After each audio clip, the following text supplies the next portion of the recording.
Hi, I'm Todd Henderson. Today I'd like to show you how to install the Ionic Voyager Plus 6-inch steps on this 2014 Tundra Crew Max.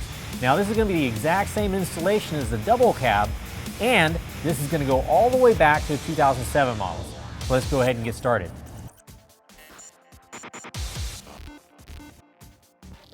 So we're going to start off on the driver's side front.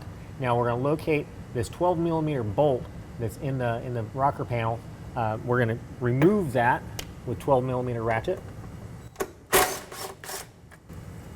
What's going to go in that place is going to be an M8 provided bolt. It's going to have a lock washer and a washer with it. We're also going to locate the driver's side front bracket. It should be labeled right on the bag. If it's not labeled, or if the labels fell off, it's okay. All the brackets are exactly the same. You just want to make sure you have the driver's side. Whenever you set that in place, that cradle is going to be pointed towards the rear of the vehicle. Now we're going to go ahead and place our bolt through, and we're going to set it in place. We're not going to tighten it up at this time. We're just going to put it in finger tight. Now we're moving back to the second set of bolts. Those are also 12mm, and we're going to pull those out. Next, we're going to locate the driver's side center bracket, and again use the provided 8mm bolts with lock washers and flat washers. And again, we're only going to put this in finger tight for now. So we're going to skip the third set of bolts. We're going to come all the way back to the fourth set at the very rear of the cab. Remove those with your 12mm.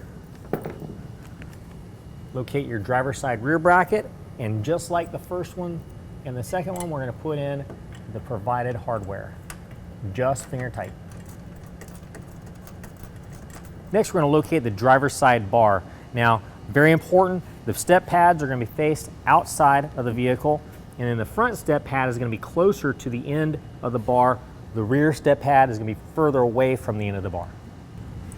All right, so next what we're going to do is we're going to locate our pads for our brackets. This is going to go in between the board and the bracket. Now the board is already set in place. We've lined up the holes to the holes in the brackets.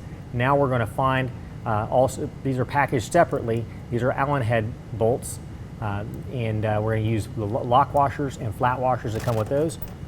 We're going to get those started in there, but we're not going to get them threaded in very far because we won't be able to move those around to shift the pad around a little bit before we finalize the install.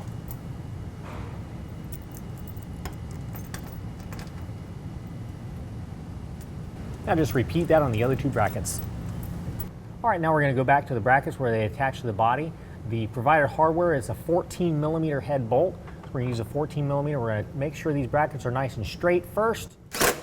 We're going to tighten them down to the truck.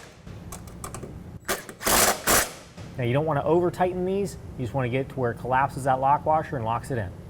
Repeat that on all three brackets. Okay, now that we've got the brackets tightened down to the vehicle, we're going to go to where the brackets tighten to the board. Now, there is a little bit of adjustment with the oval holes, so we want to make sure the boards are nice and level, and then set front to back where we want them. Then we're going to use a 6mm Allen head. We're going to tighten those down. And again, be very careful not to over tighten these. You just want to collapse that lock washer, get it nice and snug. Repeat that on all the brackets. Well, that concludes the installation. If you have any questions, call the experts. We're here to help you out.